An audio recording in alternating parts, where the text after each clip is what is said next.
This regular meeting of the Navasota City Council is called to order on the 22nd of July in council chambers. Let the record show all council members are present.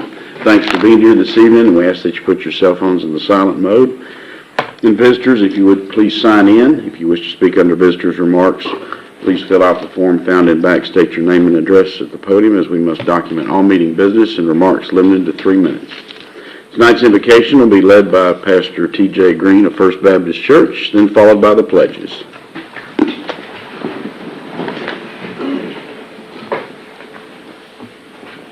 Let's pray. Lord, we come to you tonight. We are grateful for your many blessings that you've given us. We're grateful for this community that you've placed us in. We're grateful for this time in this era that we live in. Lord, we pray right now for our leaders, our city council here today.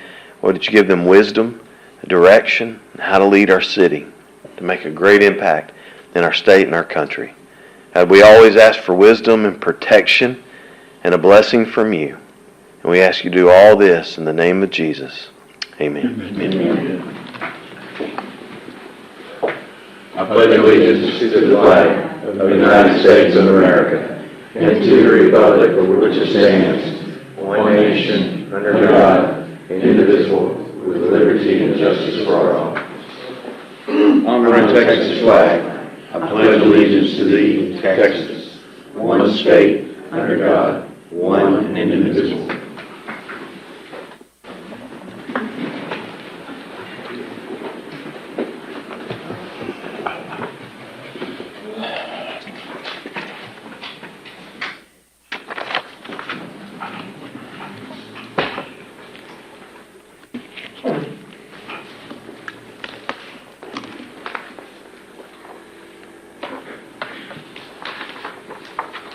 Visitors' remarks. We've got one that possibly will come up on a later agenda item.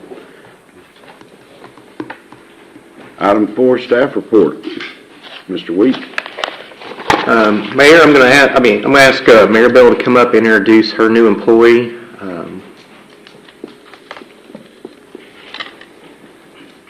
Hello, good evening. My new employee is Samantha Snyder. She's from the Waller area. She has 3 children and a husband. She is a friendly and lovely person. She's always willing to help out the ladies in utility billing. She brings with her 15 years of professional experience, and she excels in managing documents, correspondence, and maintaining accurate records. Known for her strong communication and organization skills, attention to detail, and commitment to confidentiality and integrity, she thrives in her environment, while also maintaining a high level of professionalism and efficiency. We are so thankful to have her be a part of the financial services team.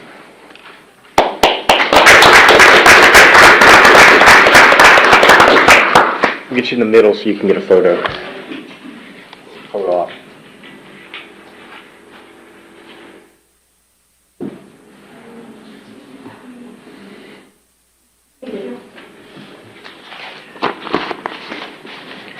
Mayor, next I'm going to have John McKay come up and give us an update on our CIP project.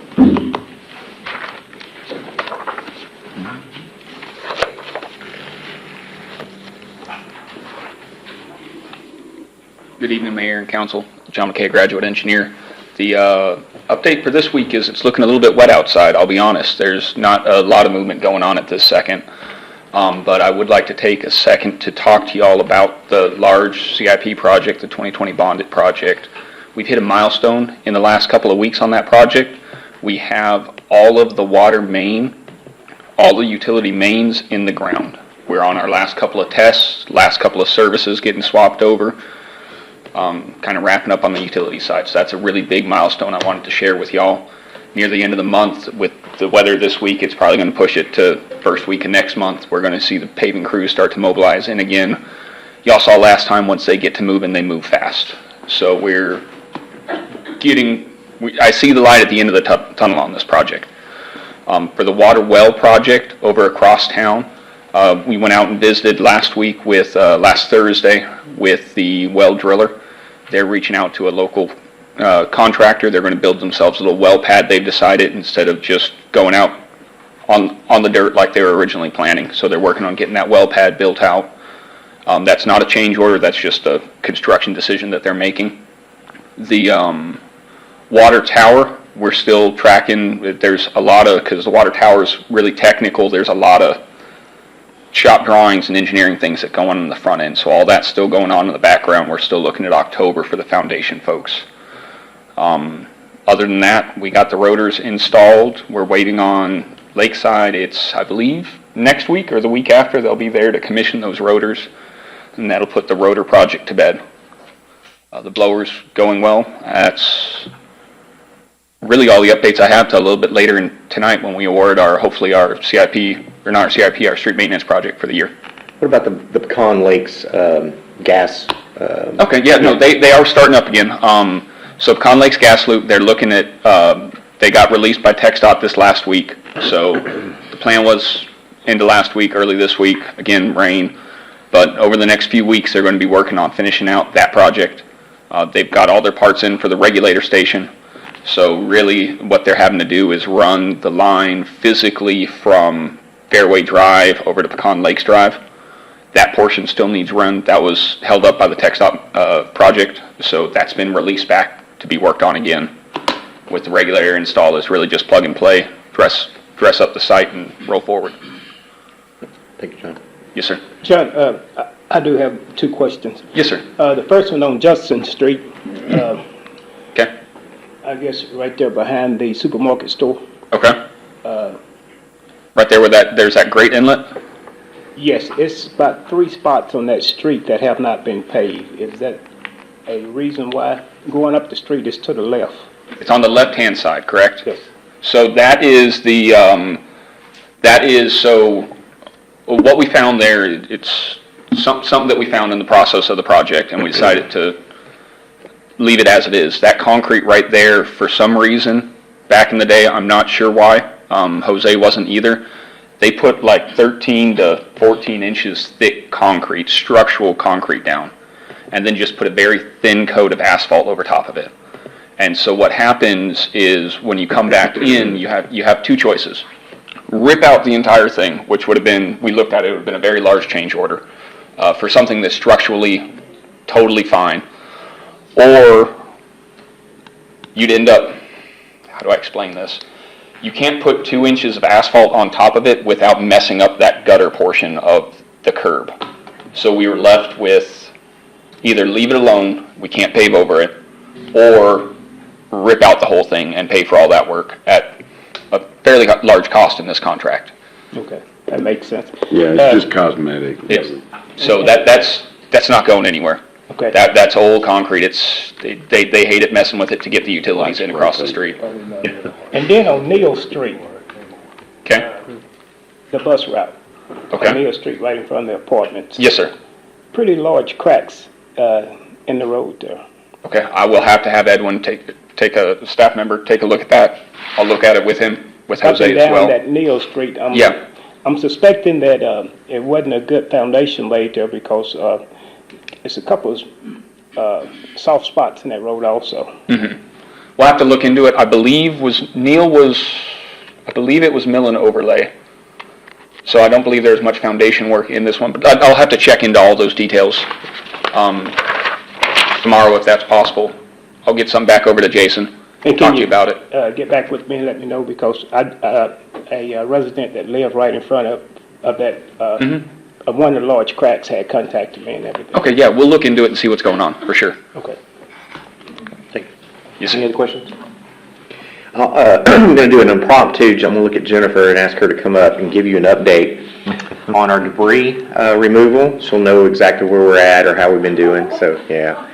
So council, I want to let you know, I wasn't here when, I was here as the tropical storm hurricane came in, and I was headed north as quickly as I could to miss the rain. But staff that stayed around and was able to manage that, kudos to them. Public Works, tremendous, great job. Kristen and the rest of the staff that stayed in, as well as fire and police.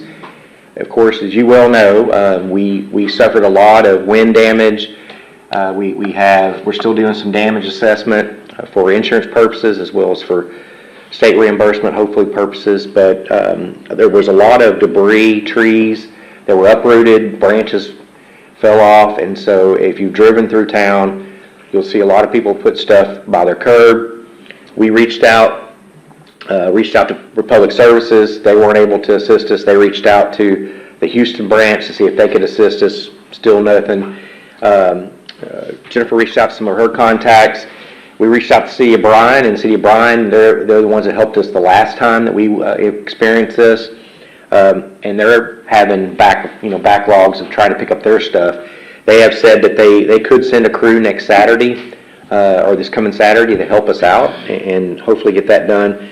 But kudos to Public Works for stepping in and helping through that process.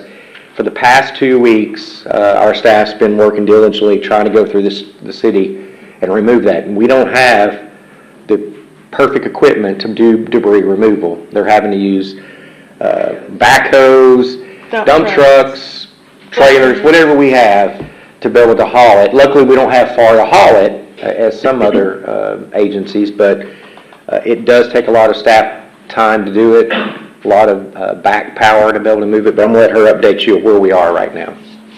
So, following the storm on the 9th, we began to clean up. From the 9th until Friday, crews have been on the south side of town, so that would be southeast and southwest of Washington Avenue. So, as of today, we have moved to the north side of town, and they're finishing up on the northwest side of town. So anything west of the railroad tracks, north of Washington, that's where the crews are finishing up.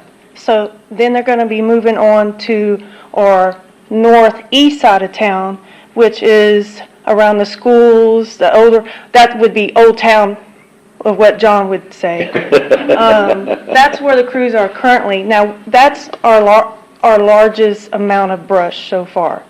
That area is pretty big, and that area has a lot of trees that are down. So it's going to take us another couple weeks, and then once we finish that, we'll get back on our normal schedule of, I think it's the first, I'd have to go back and see when we go back to our normal schedule, but we're almost done. We've picked up quite a bit. We can actually put the numbers together on how many tons of brush we picked up on another day. I can send that over to Jason.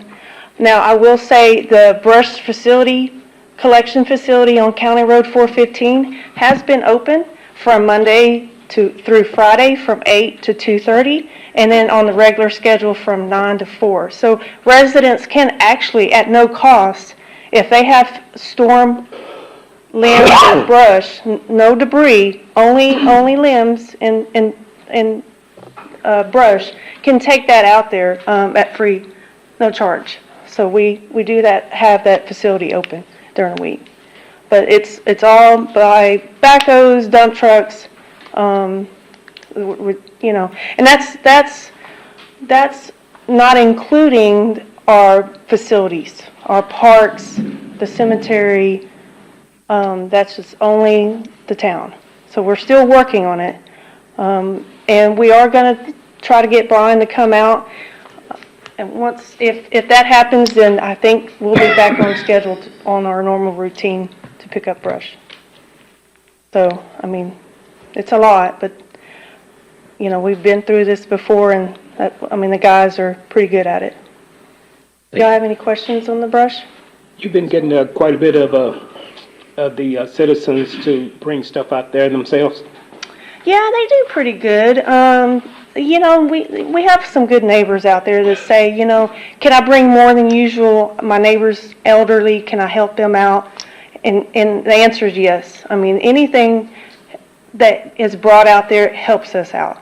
So we're not, limiting the amounts. Now, we don't want contractors to start clearing vacant lots by any means.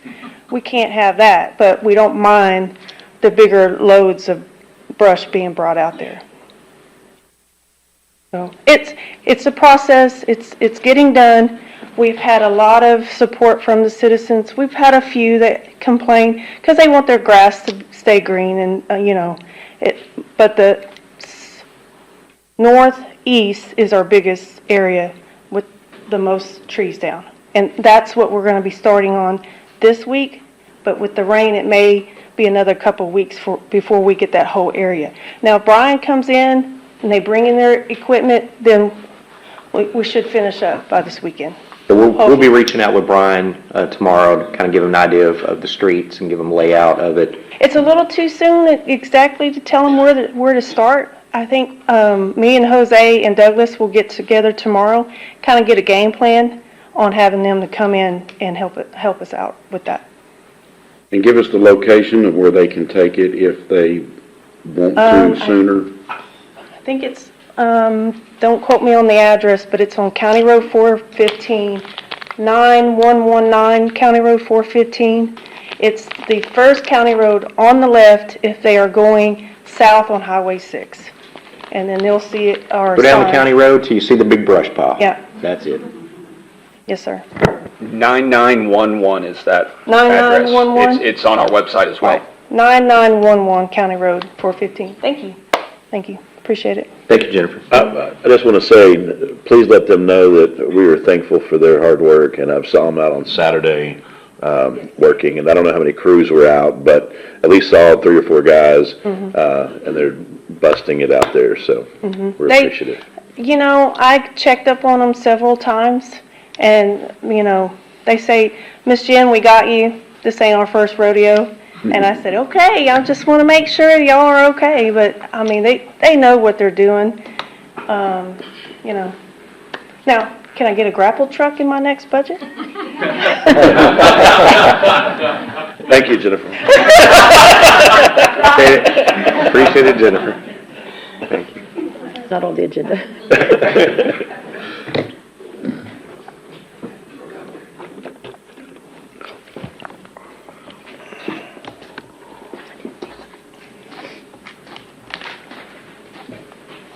Any reports from council on boards and commissions?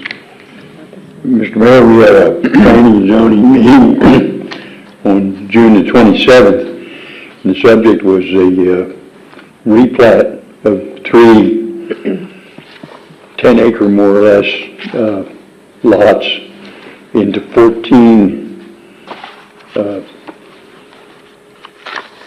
single residences. And this is in phase 3 of Pecan Lakes Estates, and it was denied by the committee.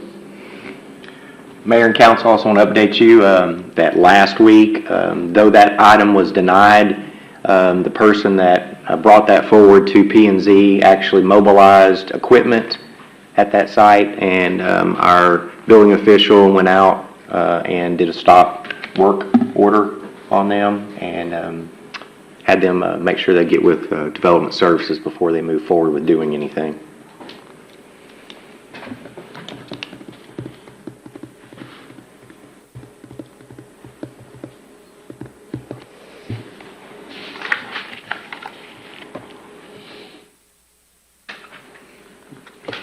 All right, and just as a reminder, the pool is open, weather permitting, through the 3rd of August, or 3rd of August, so that's coming up soon, so hopefully you can take advantage of the pool being open. And on the 26th of July, there'll be a movie night at 7 at the pool.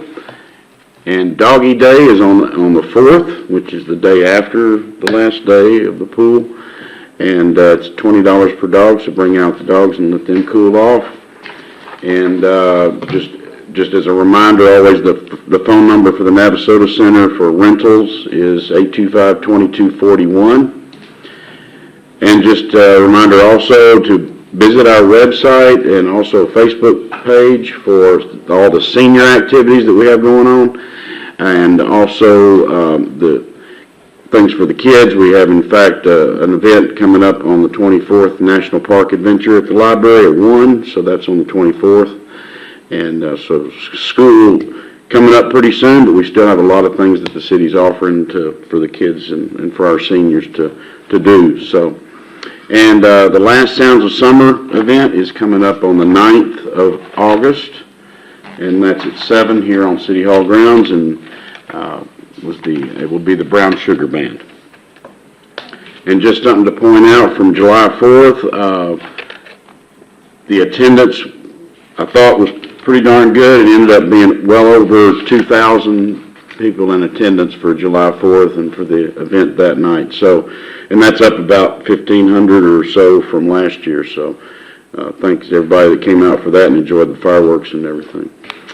Just a point of information, the next GED and English as a second language registration is coming up on the 19th of August at the Navasota Center at 6. I believe the time is at 6.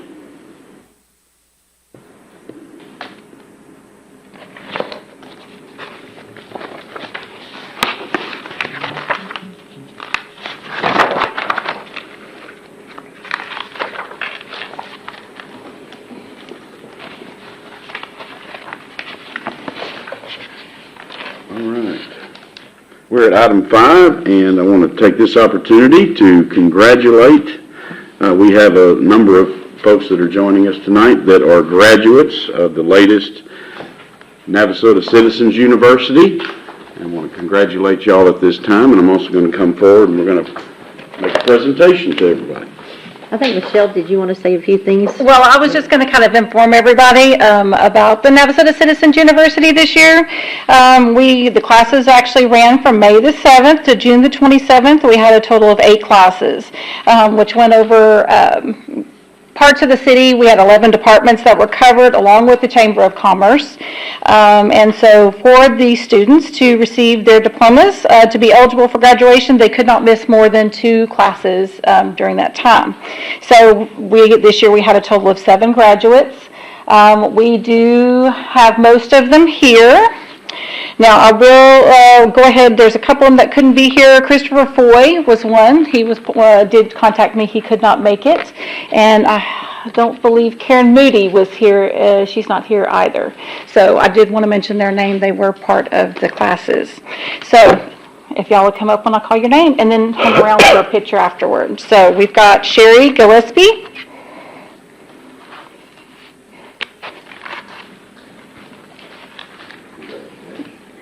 Kenneth Stevens.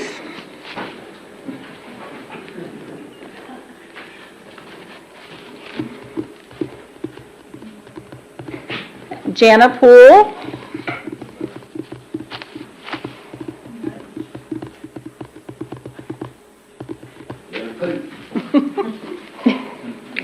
Dee Dee Setzer.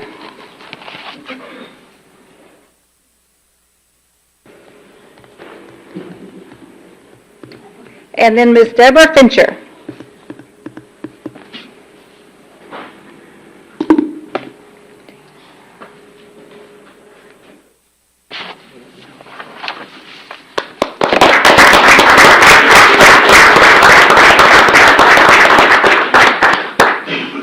Let Michelle in the picture. Yeah, fill me in.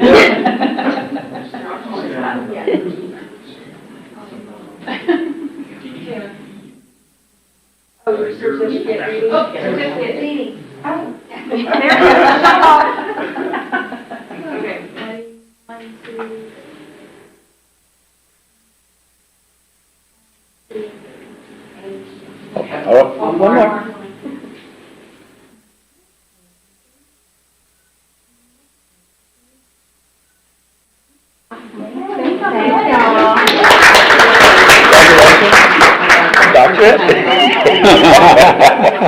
Frames are on sale. You guys can do that next year. That's all right. Congratulations. If you're interested.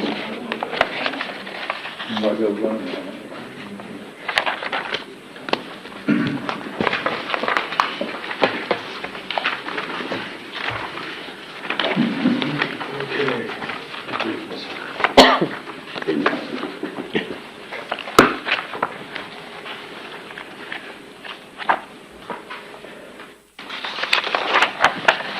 All right, item number 6, consideration and possible action on approval of the annual financial report fiscal year ending September 30th, 2023, City of Navasota.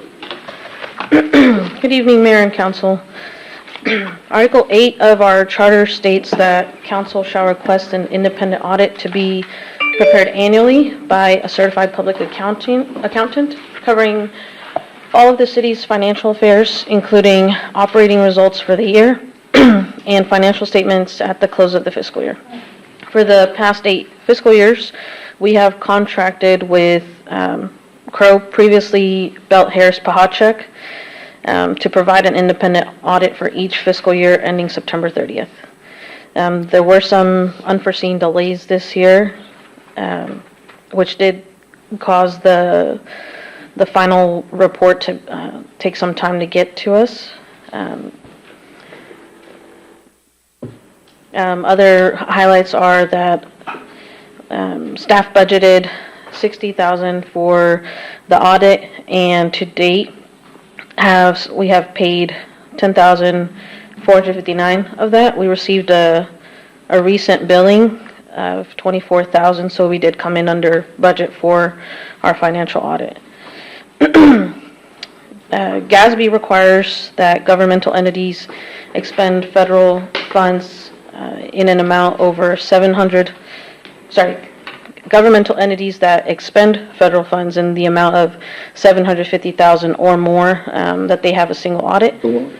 So for the fiscal year 2023, the city expended only $41,721 related to federal programs. Therefore, for this fiscal year that just ended, we did not exceed that threshold and we did not have to undergo a single audit. The annual financial report for the city for our fiscal year end is included as an attachment with your items. It's divided into several different segments. The independent auditor's report, which does state that the city received a clean audit. MD&A, measurements, discussion, and analysis, which gives the reader of the annual report an objective and easily readable analysis of the financial activities of the city. The basic financial statements, which includes governmental, proprietary, and fiduciary fund statements. The notes to the financial statements, which explain the assumptions that are used to prepare the numbers in the financial statements, as well as the accounting policies that are adopted by the city. Required supplementary information, which provides details about budget versus actual, in addition to TMRS and OPEB liabilities, and combining financial statements. So for FY23, the general fund had a net change, a decrease in fund balance in the amount of $978,329 for a total fund balance of $6,051,507. And the primary reason for this decrease was due to the timing of the payment for the new fire truck. So we did get the financing in FY22, and I believe it was August of 2023 when we finally received the truck. So it was paid right at the end of our FY23. Unassigned balance, fund balance was $5,144,456, which represents an unassigned fund balance reserve of 36.3% of general fund expenditures, or 133 days of reserves. So for comparison, in the previous year, that percentage was 46.6, or 168 days.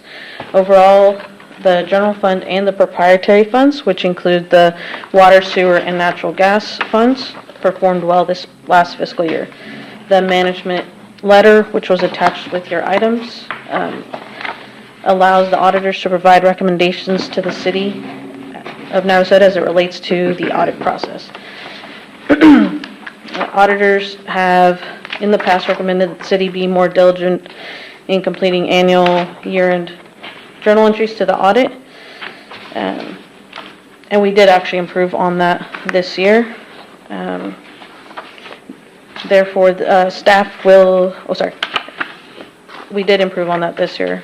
But there's always room for improvement. Ben Cohen with the audit firm of Crow LLP is here to answer any additional questions you may have at this time. If you have any questions, Mr. Cohen can come up and answer them. Did we not get a copy of the June 21st, 2024 letter in the package? It's here.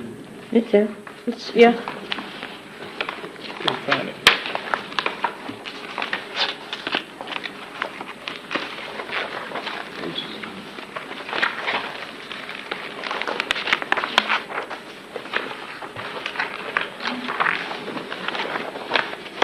should have the That's Crow your- letterhead. That's your fourth page after the, Here you go. Okay, yeah, I got that.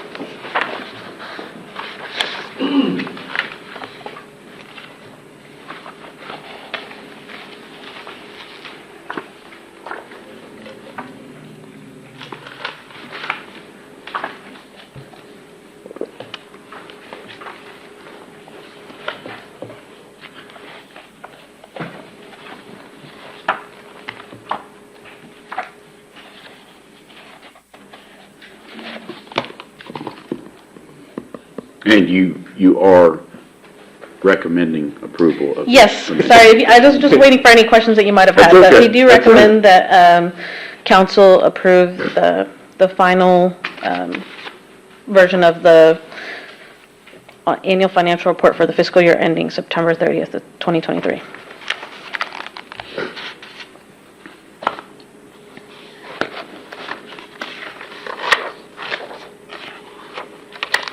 one thing that seems to be new, at least to me on this year, is the listing of the uncorrected misstatements.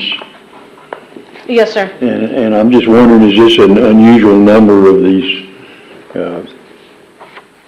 adjustments? No, that's pretty standard for year-end adjustments. So there are some items that require, like, the auditors to prepare, like our, as I mentioned, our TMRS, our pension and OPEB liabilities, our capital leases, or our leases. We mentioned it last year when we presented that GASB, due to GASB 96, which is how we present subscription based information technology agreements. Sorry, I'm remembering the acronym. That it was going to require journal entries for that. Okay. Did we have any other new requirements this year to? No, I'm very thankful that there's not anything major happening.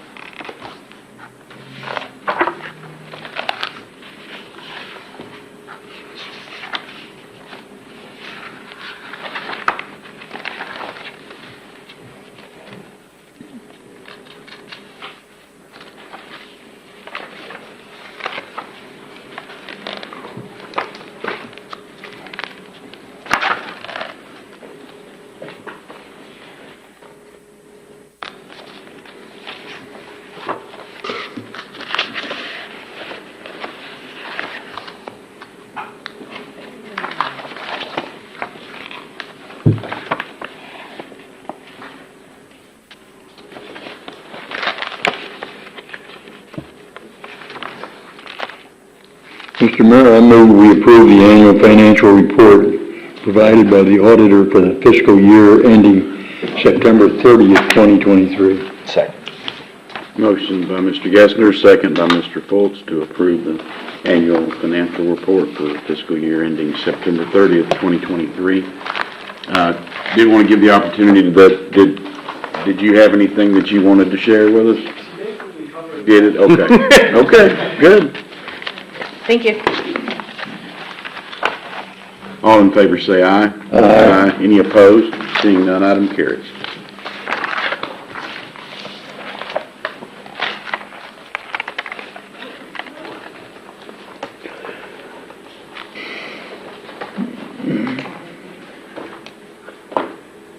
Item 7, consideration and possible action on the activity report from the Grimes Health Resource Center for fiscal year 22-23 and budget request for 23-24. Mayor and Council, Grimes Health Resource Center is going to be here. They're going to present the annual activity report. I just remind you that in previous years, we funded them around $6,000, and staff in the past had helped them out with the Go Club and gone and gotten whatever they needed for those meetings.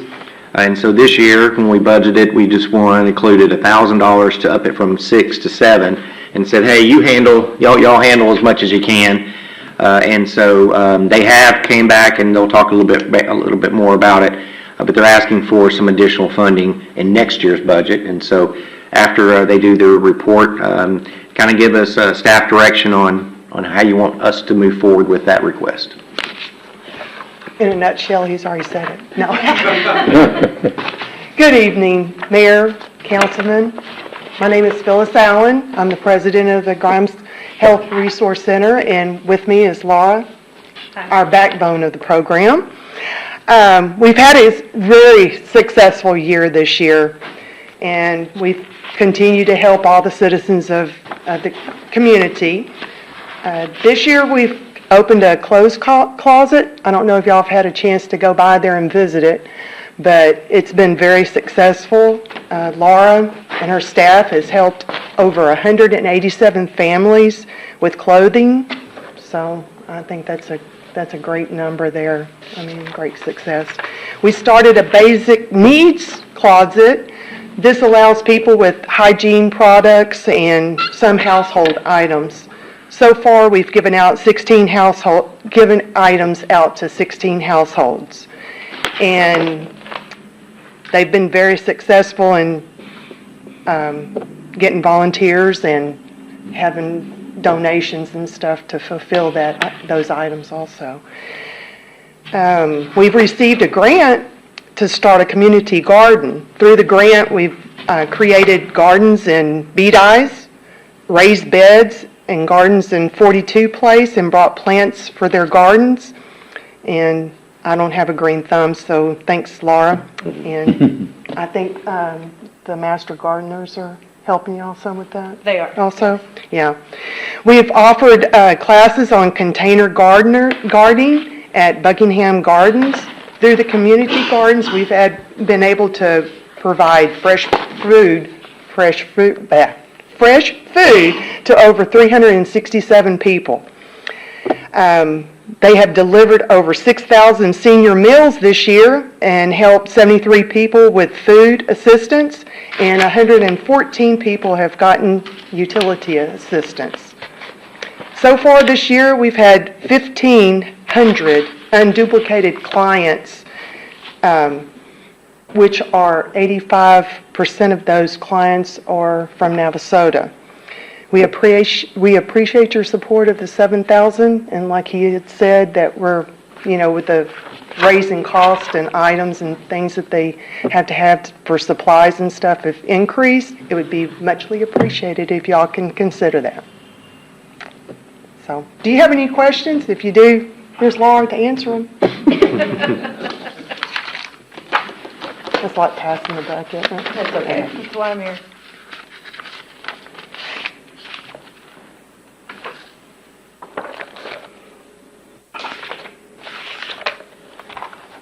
I may have missed it, but where does the majority of your funding come from? Majority of it, we have some through the county. Senior Meals is a grant through Area Agency on Aging. We have a grant through them also that helps with transportation, but that only gives us $500 a month. So the rest of it, the maintenance, all of that is done through Grimes County. And then we just get small grants, like our community garden grant was through Common Spirit. We've got utility assistance through United Way. So we just, anything and everything we can find to bring in the resources. Our basic needs closet that we just recently opened is through donations. The hospital did a drive for things, and then we got a small grant through a different United Way grant, their youth leadership program. So we just, wherever we can, and then we do get some small donations. Were you involved with that Brazos Valley Gives program? We tried that a couple of years ago, and because you have to pay like 200 up front, and then it just was not worth it because there were so many larger organizations that everybody was donating to. But we did try that. But they get some through the United Way, which does use Yeah. that. So I guess it's indirect, but. Correct. Next, the transportation program usage looks like it's staying pretty steady. It's staying very busy. Luckily, we have two volunteers. Otherwise, our driver wouldn't be able to keep up with the need. And we could definitely, if we had another vehicle that we could get out, I'm sure we could even increase that by more. But we're doing what we can. And that's another part that the county does assist with, is on the transportation They side. do. That's mostly what they do, the transportation part of it. And we do make sure, like, if it's offered in Navasota, we try, we shop here, if the doctor's here, try to keep, as Everything much local. local as we can, rather than going to Bryan College Station. But unfortunately, a lot of the specialty doctors, that's where they are, so we have to go up there. But pharmacy, grocery, Walmart, that's done here.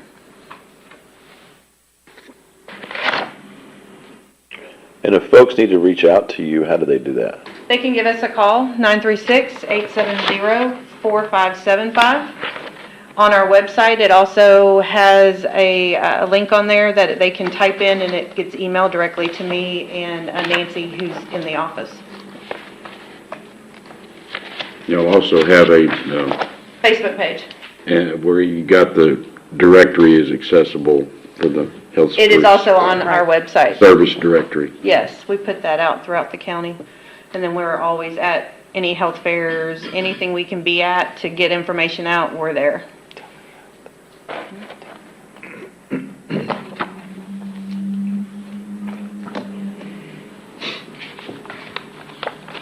And for a lot of people that may not be aware, they're located in the Grimes St. Joseph hospital facility, which they provide at no charge, right? I mean, Correct. Yeah, They're like an in-kind donation to the center. Right, so And luckily, they gave us an extra room for the clothes closet, which Yeah. is packed full of stuff and definitely being utilized regularly. very appreciative to the hospital for Yes, most definitely. doing that, for sure.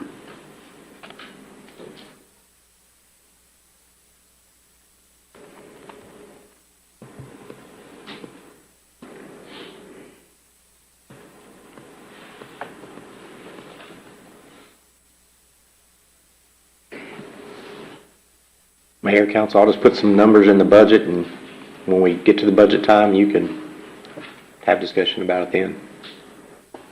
Okay. August 12th is when we'll be discussing it.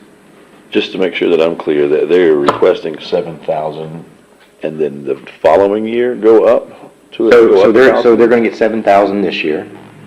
In the past, they've got 6,000 plus whatever we purchase for them. Right. So this year, they get 7,000. So next year, 7,000 plus whatever extra that council's willing to provide. Okay. We'll get back with you. Okay, All right. thank you. Thank you. Thank you.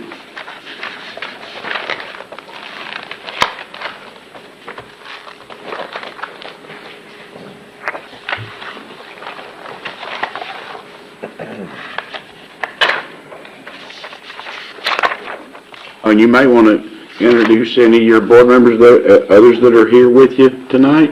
Oh, we do have other board members. Yeah, yeah. All right, No, they can just wave or whatever, we just want From here? to recognize that y'all are here with us. Yes, we have Thank you. Georgia Janice, who's probably been on forever. She's our treasurer auditor, and then Pastor Sanders, who's also been on the board forever. And then you've met Phyllis, and others with the reins just weren't able to get out. But yeah, these are the true superstars for keeping us going. Thank y'all. Thank you.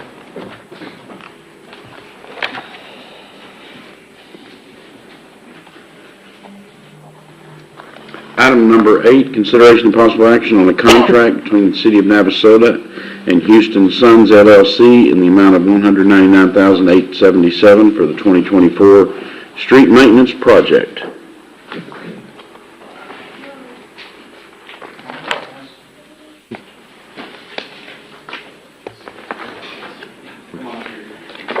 Mayor and City Council, this item is for, Jose was not able to make it here tonight, but this is for the yearly project we do for street maintenance.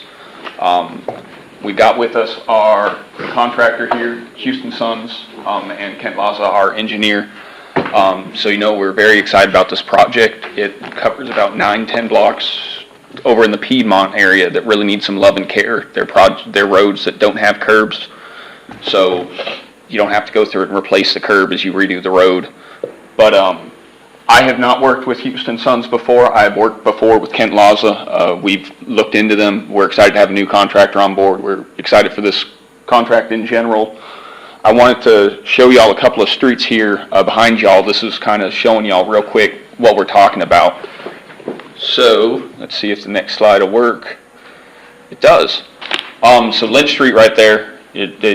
These areas are all up over near the North Water Tower is a good way to think about it. But all these roads, when you look at them, it's been years since they've been reconstructed. And that's a difference between this year's project and last year's project. Last year's project, we did something called a chip seal. It kind of helps you save roads that are still okay and extend their life, as opposed to throwing a chip seal on top of this wouldn't do you much good. So we're actually going through doing more of a reconstruction, what you've been seeing with the CIP project. Smith Street, we can go through these, all of these if we want. We're hitting Knox Street, Chinsky, Allen, Asheville, and Davis. I believe Alco as well. 2 little spots on Alco. But you can see from these pictures, these roads need some love. And that's what Houston Sons is in the business of doing, is giving some love to the roads. You're going to add curb to? No, we are not adding curb. Okay. We are not. Actually, part of what let us stretch these funds as far as we could to the, I think it's 9 or 10 blocks, right, Ken? Somewhere in that range? No, it's not like that. Okay. Okay. Okay.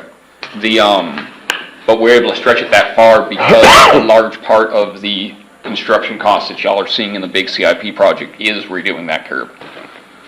So these roads need some love. They don't have curb. They're going to be better roads. They're still going to be ditch roads when we get done with them. That's not going to change, but they'll have a good surface to lean on. Yeah, but they already got, the ditch is already existing. It's already there. The contractor wanted to make sure they were here in case y'all had any questions for them. We're excited to get this project rolling. We recommend awarding it. I don't know that I have a question for the contractor, but I do have a question for, one of the things that I've asked since I've been on council is, how do we go about choosing the streets that we're using? And one of the things that we've been told since 2016 was that it's the number of people that are driving on the road is a part of how that weighs out. How did you go about picking these? While I agree with you 100%, these need love.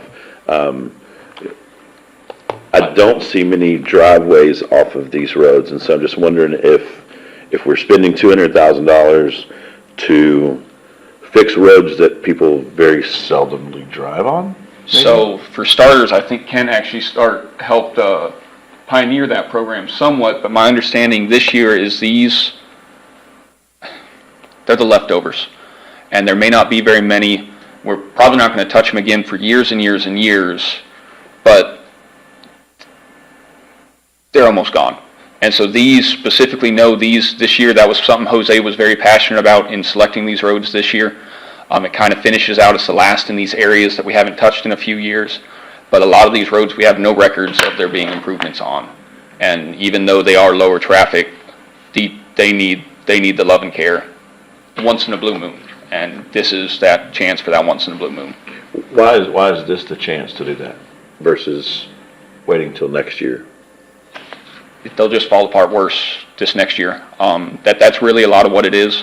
A lot of that asphalt is failing, and once asphalt starts to fail, it just fails faster and faster and faster. They may be low traffic, but they are high complaint volume. I think, Jennifer, you can speak to that. I know we have the residents that do live on these, do call in asking for this. It is residents that also want it. It cleans out that, it's, like I said, it's the last in that area. It's a good remainder project. Yeah, I mean, these look kind of like Neal Street and kind of like some of the others that are more highly traveled. Now, I agree they need some love. I'm just curious why this is now. Why- So we tend to concentrate as we're going in these areas. This is our concentration, and it's just a kind of a yearly road, is my understanding, was Area 2 is what we called this area. So we are looking kind of, that follows basically the same as the brush area, but we're looking on the east side of LaSalle, so Neal Street could have possibly been in there, but again, you look at the 2 blocks of Neal Street that we did do, in the CIP project, and I'm shooting from the hip here, but I know it's north of $400,000 that we spent on those 2 blocks. So when you get into that inside this area, it just becomes much more expensive. One thing, here's my grapple truck pitch. One of the things you'll see us as a supplemental this year is increasing the funds for the street maintenance so we can take on some of the bigger projects. But $200,000 in a curb street stretches depressingly little nowadays with where construction projects are.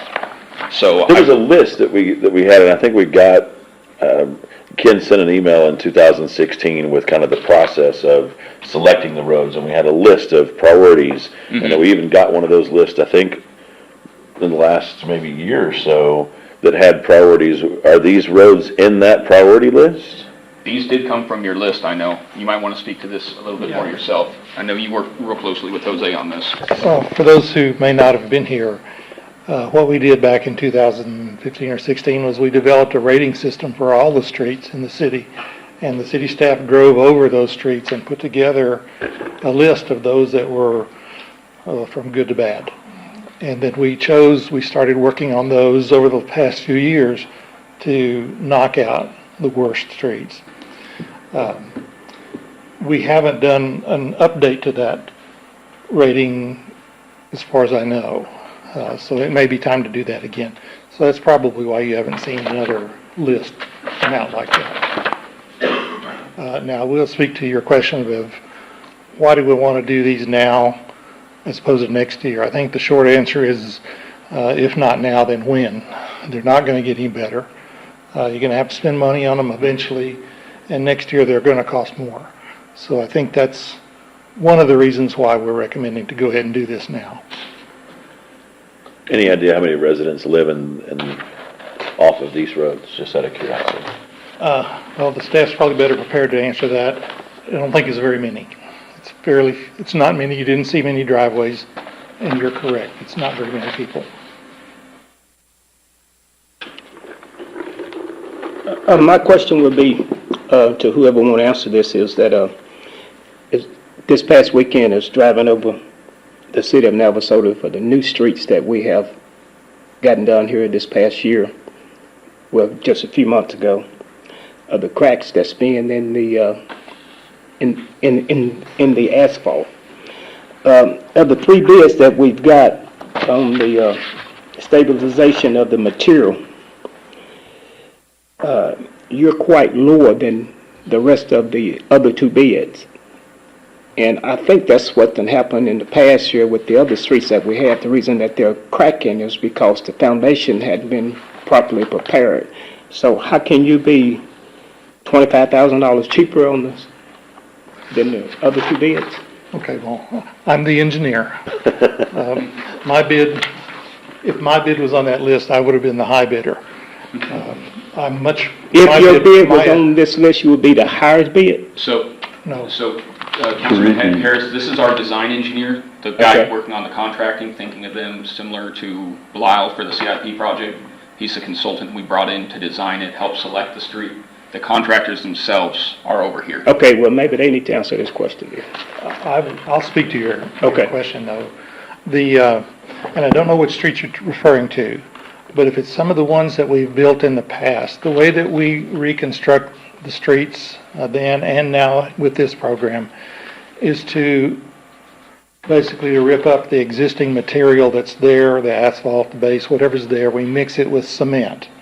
So we create a 6-inch thick rigid base. Then we put hot mix asphalt on top of it. That 6-inch rigid base will crack, and maybe that's what you're seeing. It's brittle, I guess is the best way to answer that. It is not a flexible base anymore, it's brittle base, but that's what the city has been using for a number of years now. Now, the street itself doesn't fall apart. You don't get potholes and don't get that sort of thing, but you do get the cracks that have to be filled over a period of time so that you don't get water intruding into those cracks. Well, that's what was gonna lead up to my question was, once it start cracking and with the amount of rain that we're having, once it get off into there, what would happen? Well, if you don't fill the cracks with tar or whatever else, asphalt, whatever you use, the water will get in there and it will get down into the base, or what we call the subgrade, which is below the base material, and it will expand the soil, or during freezing times it will freeze. It will eventually crack that. Should it be cracking less than 3 months?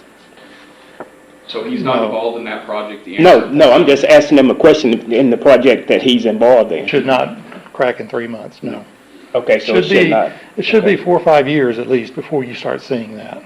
So we have a problem. Well, we addressed that earlier. He's gonna check into I have that. to check into that. I will look at Neal Street tomorrow, sir. I've already texted Edwin so we can see what's going on with it, dig into the bottom of that. I need to look at those cracks, see what's going on. Some superficial cracks would not worry me. I don't know what you're seeing. I have not seen it myself there on Neal Street. I do need to address that with Edwin and go take a look at what it is. See what we have, but I happen to, Neal Street actually was one that I was just texting with Miss Jen over there. Jose and I actually spot check the contractor once in a while to make sure that they are applying that the tons that they say they should be putting down, they're putting down. And Neal Street actually by chance happened to be one of those that we spot checked. And they are putting down the 3% that's specified. You ask every engineer and they're all going to tell you a different percent needed. I've heard, I think you recommended 4% in this project for your streets. Typically- Sometimes we have 3, When we're mixing cement, 4 is Yeah. a common number. If it's, so in that range. So, but you can talk to folks, I believe, some of the concrete streets put in 6% on new stuff that doesn't have any before it. I've heard recommendations out in Caldwell, which also has this blackland clay soil, as high as 9. And it comes down to how much do you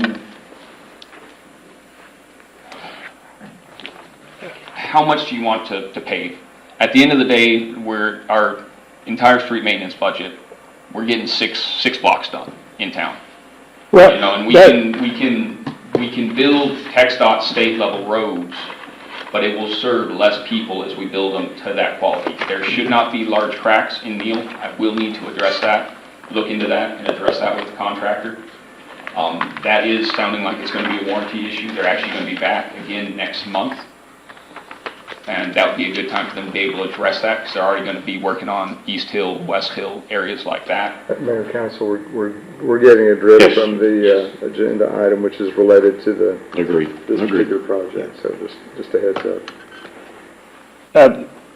I guess, another question that I have, I know that this Houston-based company, well, I think you're from Magnolia, Montgomery. Okay. Are we getting the best value for that price? Because I've read where you only did 2 jobs, 2 references. One, we got information back on that, and the other one that we did not. So I'm just making for sure that the citizens of Navasota is getting their dollar worth of going with the cheaper bid here. Because of the qualification, I Googled this company and nothing pops up. I'll let them speak to it, but they are a new company, so it's going to be a learning process to work with them for the first time. And, you know, I just don't want to approve something when they're learning on Navasota's dollar. They're not learning the process under different names. I know I talked to you earlier. This might be time for you to step in here, Justin. I know you've been in the business for a while, working on asphalt streets, correct? Yes, sir. Yeah, I'm Justin Houston. I'm the owner of our company, Houston Sons. We've been doing Texas DOT standard roads for 10 plus years, all the way from Buffalo, Texas, all the way to Montgomery.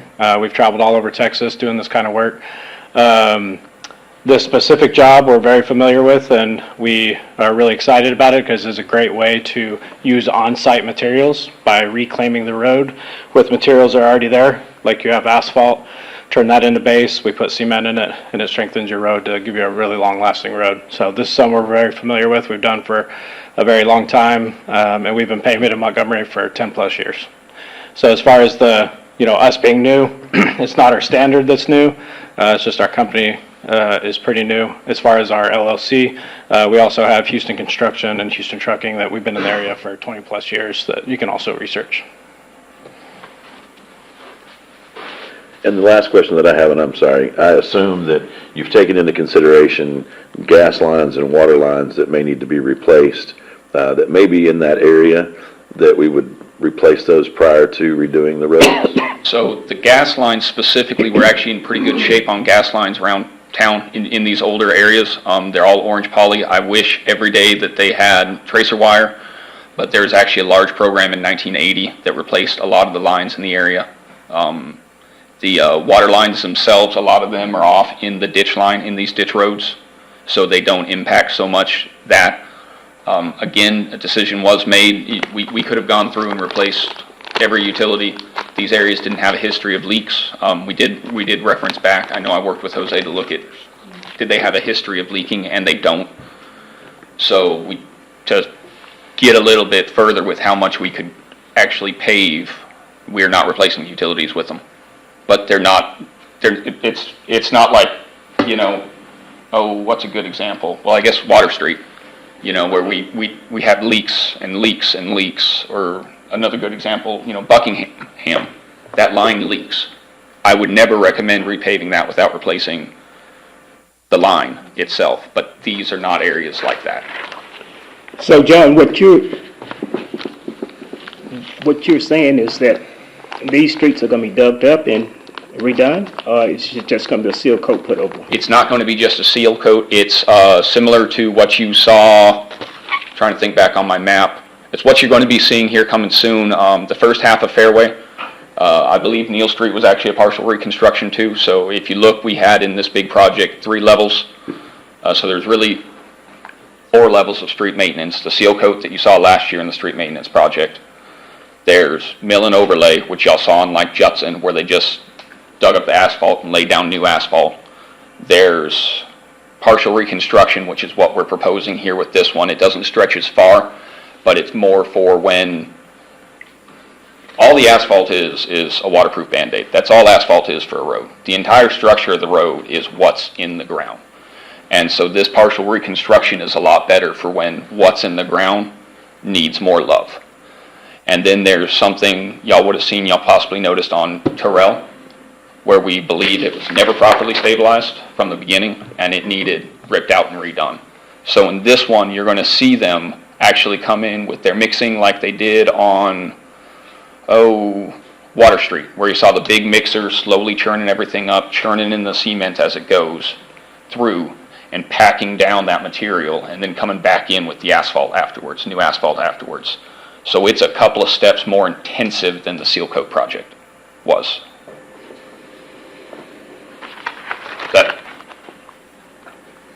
One other question here.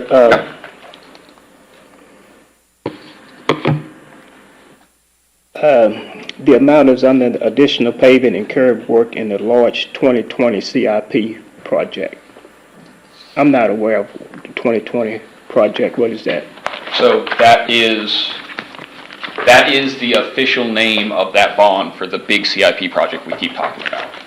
That's actually when we're not discussing it colloquially, just talking about it verbally, that's the actual name of that project. The 2020 CIP bond project is the large $7.5 million project with Kieschnick that we're going through right now. That's what the file's called. Okay.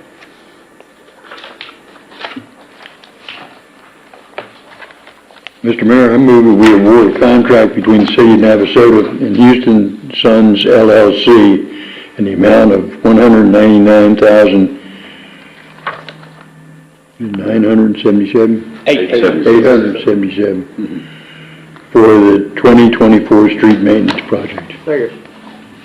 Motion by Mr. Gessner, second by Mr. Stevens to approve the 2024 street maintenance project with Houston Sons LLC, the amount of $199,877. Any further discussion? All in favor say aye. Aye. Any opposed? Seeing none, item carries. Thank you, Mayor and Council.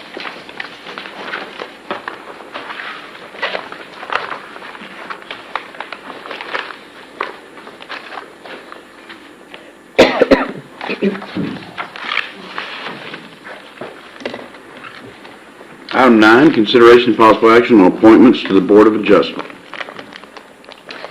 So the Board of Adjustments has 3 vacant positions currently for alternates. The city has received 3 applications, which have all expressed interest in the BOA.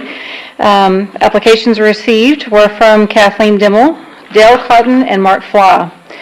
2 terms end on September 2024, and 1 term ends on September 2025. Ms. Dimmel lives in the city limits of Navasota, but does not own property. Mr. Cotton lives in the city limits of Navasota and owns property in Navasota. Mr. Fly does not live in the city limits of Navasota, nor does he own property in the city limits as well. Staff received an email on July 18th, 2024 from Paul Stankovitz, who has resigned from position 5. Staff recommends moving Mr. Alan Phillips from the alternate position to position 5, with the term ending in September 2024. If he is appointed, this will also create another vacancy for another alternate. And then we also have the requirements for the organization also listed there, and then I've also placed on each of your places before the meeting a list of who currently holds positions. And you said position 5, but I think you meant position 4. You meant 4, yeah. Oh, is it 4?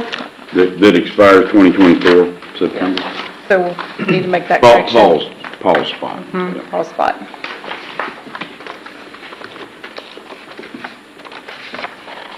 What is the attendance on Alan Phillips? Mr. Phillips actually was just recently appointed, and I believe he's left. Lucy did tell me that he does attend all the meetings, even though he's an alternate. Mm-hmm.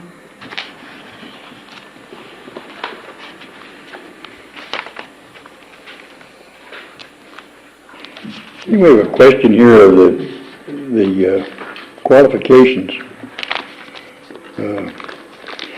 We have under our literature here the 5 members with 4 alternates, and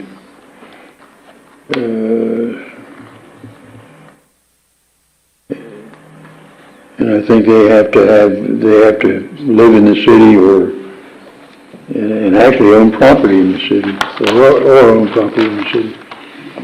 And then we have something else, another thing here later, it says, as a reminder, the Board of Adjustments only needs 2 members, and no residency or ownership requirements exist. So I'm gonna let legal answer just a little bit of this, and then I'll tag after Kerry. Yes, sir. Okay. Mayor and Council, so what was listed on the website, I'm not sure how that got created or developed, but that, those requirements, the residency and ownership requirements are not part of the ordinance, or they're not a requirement of the ordinance, they're not a requirement that is listed in, either one is a requirement that's listed in state law. You could add those requirements if you wanted to. If you wanted to amend the ordinance, you have the ability to, you have discretion in terms of the qualifications of the members of the BOA. But as it stands right now, neither one of those requirements are in the ordinance or state law. You can choose to exercise discretion and say, as a council, we choose not to appoint somebody who doesn't live in the city limits, but it is not an official requirement to serve on that board. Yeah, and that kind of leads off, Mayor Pro Tem Gessner, of my comment in here. I just wanted to remind the council, unlike all the other boards, whenever they make a decision and those decisions come to you, if the council chooses to go opposite of that recommendation, it takes a supermajority to overturn that. The Board of Adjustments is a little bit different. I consider the Board of Adjustment to be your strongest board because it takes a district court to reverse any of those decisions.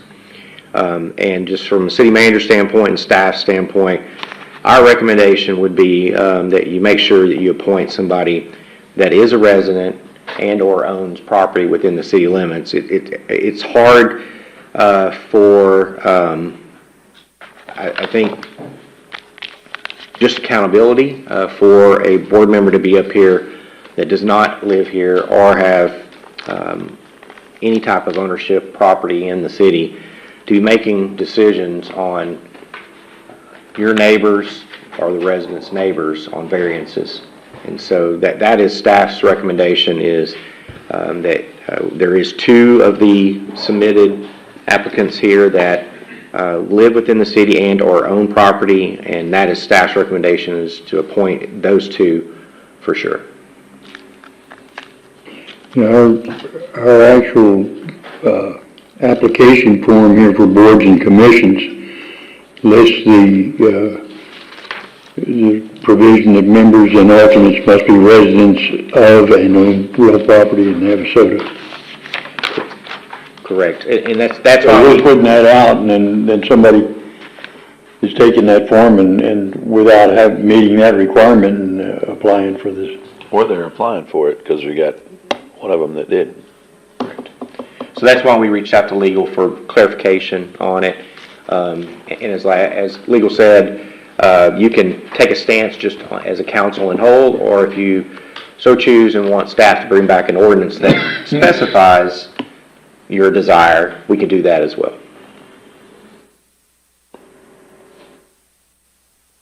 Well, I move that we Mayor? move. Excuse me, Ma'am. I think you had someone that wanted to speak on this item first. Or does she still want to? Does she want to speak? She filled out the form. Yeah, I know. Okay. Connie, if you would, you have the option to, or, okay. Okay.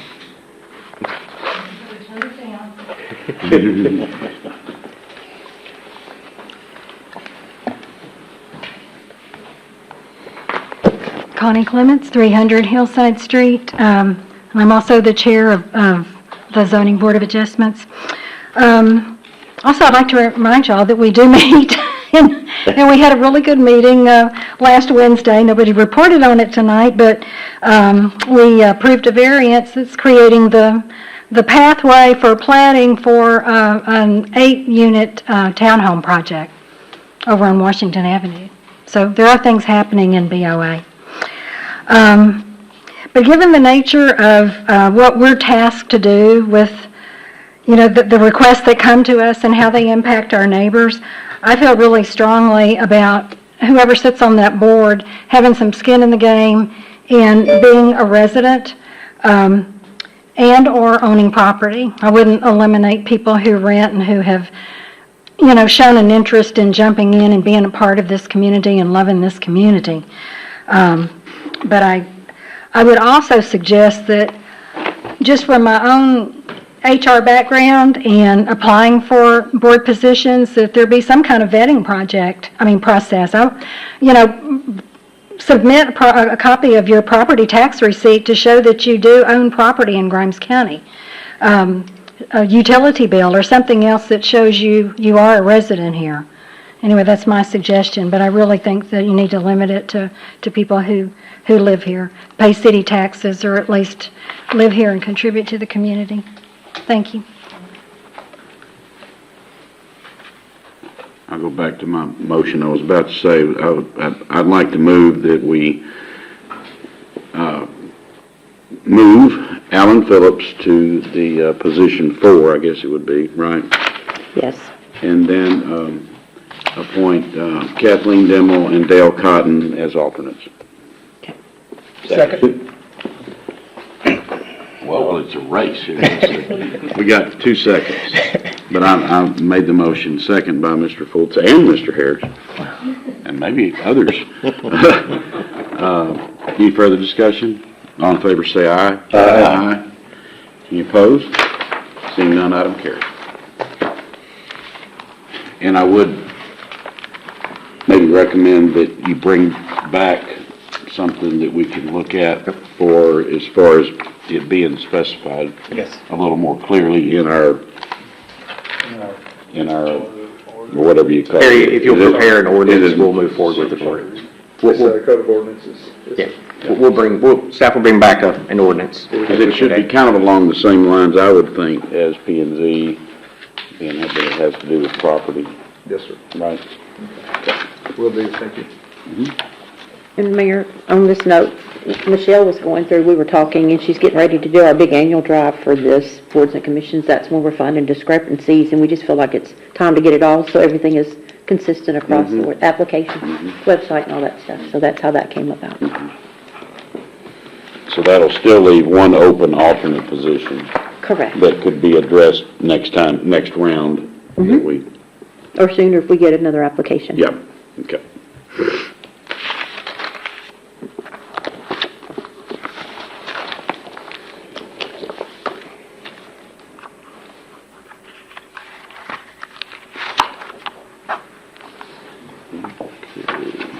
Item 10, consideration possible action authorizing the city manager to execute Texas Birthday Bash event management services agreement with Charlie Diggs Entertainment. Mr. Weeks. Mayor, members of council, during the last budget process, I know that some council members asked staff to provide a listing of possible budget reductions.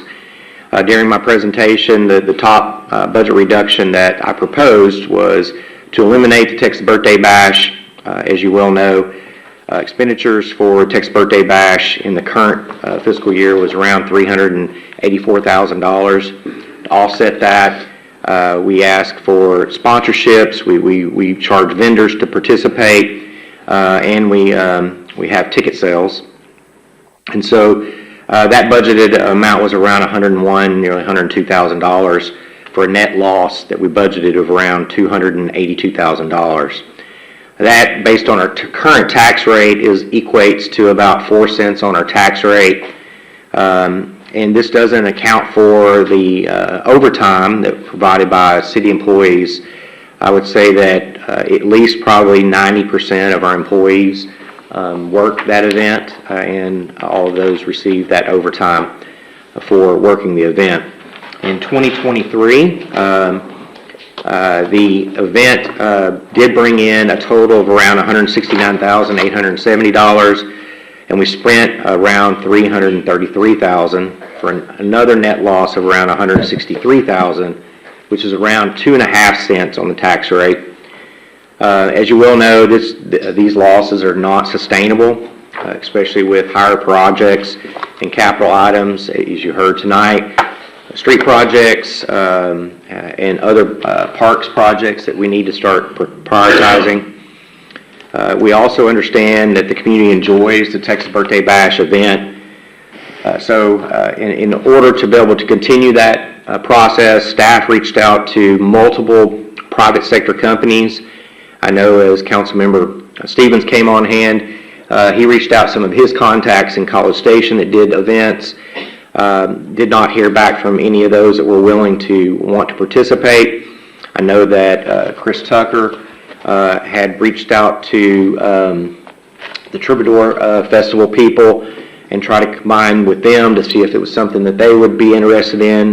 They said just not yet, not that they're not ever going to be interested, but just not yet. I know that when I first came, we had reached out to Big out of Brenham to help out with overseeing the Texas Birthday Bash because our marketing communications director had sustained and been able to get the contracts for the entertainment, but had left, and so staff had to contract out to be able to put the rest of the event on. And they were not interested when the Inspirational Country Music Association was here doing their celebration event. Tommy Moser with Strike TV that filmed that event had some contacts, and he asked for some information, so I sent that information to him. Never heard back. As well as we reached out to Charlie Diggs. Charlie Diggs is here tonight. Charlie Diggs, as you well know, has Charlie Diggs Entertainment. He is very familiar with doing events like this. And so staff has met with him, tried to work out what that would look like. And what you have within your packet is a contribution valued at $50,000 that will be provided to Charlie Diggs Entertainment, and that would either be in a cash payment or public safety participation. So he doesn't have a lot of public safety people that he can call upon, and so the idea was, hey, would the city be willing to help out on the public safety side related to police and fire? And we said sure. As well as the cash contribution. So within the budget that I am preparing, I have a total amount of $50,000 budgeted. And so what do we get for $50,000? They'll be planning the entire event. So Charlie Diggs Entertainment will plan it. They'll locate and secure the musical acts and coordinating with them. As well as locating and securing food and beverage vendors, sale of advertising, vendor space, marketing, promotions, ticket sales, coordination of the event on the date, and any other services that they need provide. We had a couple of things that we wanted to make sure that we detailed that must occur from within the event. It must be called the Texas Birthday Bash. It must be held within the boundaries of City of Navasota, and so city limits area. The city shall be the title sponsor, so that $50,000 gets the title sponsor. It will be Texas Birthday Bash put on by the City of Navasota. Will also be held the first weekend of March to correspond with Texas Independence Day. It can be a 1 or 2 day event. And also with the recent committee of the Music Friendly Advisory Committee Board, which is comprised of Joe Falco, Jessica Tucker, Yolanda Fultz, Nancy McMillan, Randy Crumry, Kenny Graves, and Lucy Ybarra. They will meet with staff and Charlie Diggs Entertainment to help secure the lineup for that event. Again, what you have before you is an agreement that I'm asking for you to authorize me to execute. This agreement was put together by legal counsel. Legal counsel has reviewed it, and it is for a period of 2 years, and after the initial term, the agreement shall automatically renew for an additional 1 year for a maximum of 3 times. So 5-year agreement, 2 years with 3-year renewals. And Charlie and Laura's here. If you have any questions about the event, they've talked about it. I'm not going to put words in their mouth, but ideally they're looking at August Horse. If I'm, still looking at 1 day, I think is what we're looking at, 1 day. You have any questions? So, the only activity from the city viewpoint would be the security of the event? It'll be $50,000 of value. So it'd be, If he gets his own security, then we just write a check for 50,000. If he wants our security, it's 50,000 less whatever that security cost is what we'll write a check. It's $50,000 is all the city's putting toward it. now, don't we have something in the ordinance that you have security, it have to be Navasota PD? I don't think we have that in our ordinance, but I know that Charlie is gonna definitely want, here's the thing, so Texas Birthday Bash right now is not just Navasota PD. Navasota PD cannot correspond and handle all of it. So we contracted out with Grimes County Sheriff's Office, I know Madison PD, we had DPS, I'm looking at Hadley back there, I don't think he remembers. We got the DA's office, I mean, But to be clear, every festival I put on, I hire local law enforcement. That's our way of supporting the law enforcement. So it will be officers' time plus cash. it will be, Less. yeah, they'll be paid for their time. Less cash. No, if is what he's saying is if That was a provision in the thing that we were looking at for the Parks and Recreation rules, which we never adopted. Right, so this, whatever it costs for him to hire the PD to work the event comes off of that 50,000. Just Navasota PD. Might be. Yeah. whatever the city pays for, correct? Yeah, it's whatever the city pays for. Montgomery. Yeah.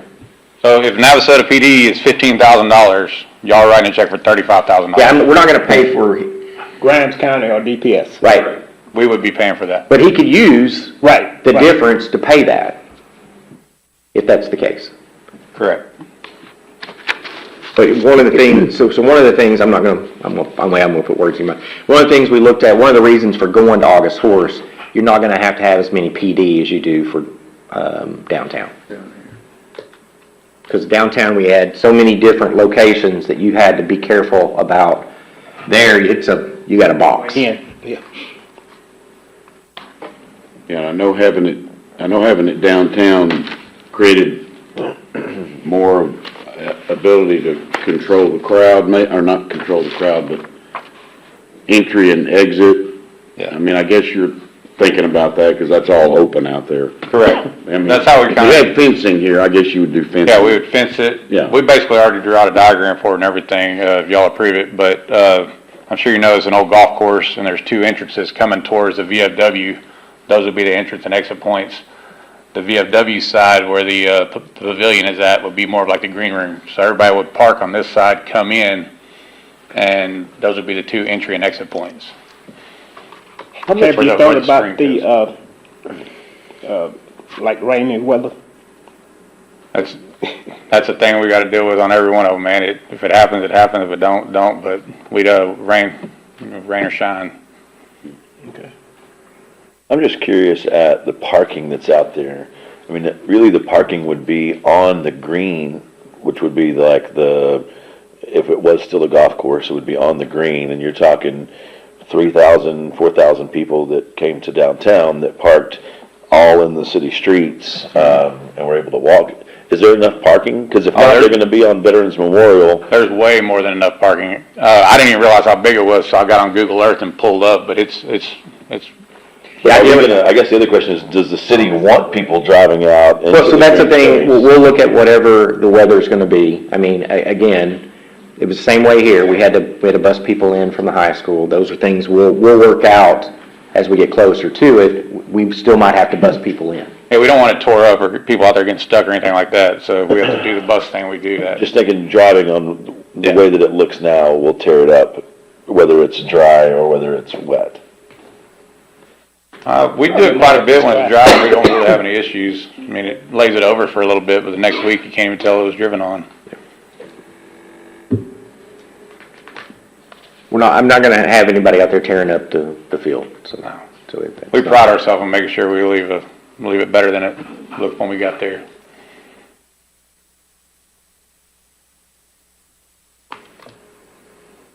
You probably put it like tape or something that would line them up and Yeah. stuff like that. Yeah. And I guess you'd use part of that area in front of the VFW that the city. That's something we'll definitely talk about with BFW and work out all the details. What do we need to do as the city for our website and for, I mean, we clearly wouldn't want to still have pictures of what we do downtown. How does all that transition happen? So, we will provide them access to the website and let them start working on it. I mean, we're gonna let them put whatever they want on it. You can just direct it to whatever page they want to create, not necessarily use our page necessarily. Well, but we have the TexasBirthdayBash.com, so, I mean.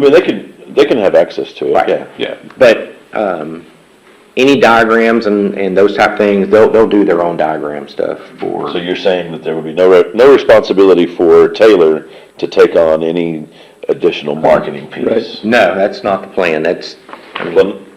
Yes. I get it, not the plan. But, hey, Taylor, could you go ahead and move this page? And all of a sudden she's, sorry, I didn't mean to single you out. And I don't think, so that's, I mean, what we've discussed is he's got his own marketing person that handles everything. And Taylor she'll just promote what they create. Would this event be like all day and part of the night deal, or just be at night, or? I end every event at 10 You just hadn't o'clock. got there for? I know you can get a permit and go longer. We end everything at 10 o'clock just because I don't want people's rooms, I know people got to go to bed a decent hour. The reason we want to do it 2 days, obviously, as he said, y'all have lost a lot every year. We put it down to 1 day, and I think we can cut a lot of those losses out with a lot of expenses, staff, and everything else, and the rentals itself. Yeah. And you make money. Hopefully. I don't do this for fun because it ain't fun. It used to be.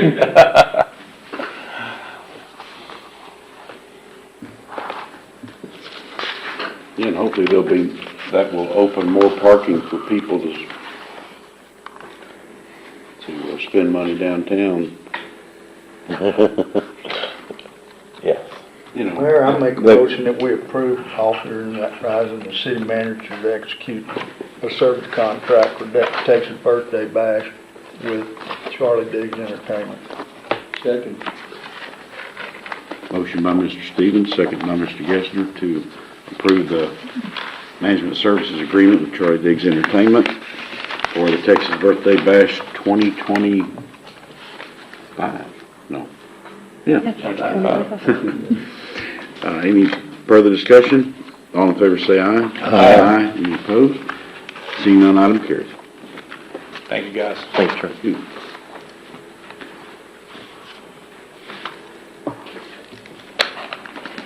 Item 11 is our consent agenda, which we have the minutes of June 2024, municipal court report for June 2024, and financials for the month of June 2024. Mr. Mayor, I move we approve the consent agenda items, the minutes, municipal court reports, and the financials for the month of June 2024. Second. Motion by Mr. Gessner, second by Mr. Fultz to approve the consent agenda. Any further discussion? All in favor say aye. Aye. Any opposed? Seeing none, item carries.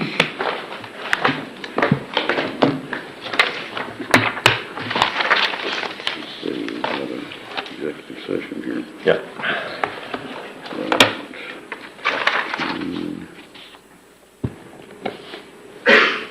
See, that jumped. Yeah, that's right. Is this it? Okay. Item 12, the city council shall meet in executive session in accordance with section 551.071 Texas Government Code and section 551.087 Texas Government Code for the purpose of consultation with legal counsel concerning legal matters related to certain industrial district agreements, and 2, discussion and deliberation regarding certain industrial district agreements providing for the possible offer of a financial or other incentive to business prospects that the city seeks to have locate, stay, or expand in the city's designated industrial district, and with which the city is conducting economic development negotiations and associated matters. And the time is 7:35. Reconvene in open session at 8:01 p.m.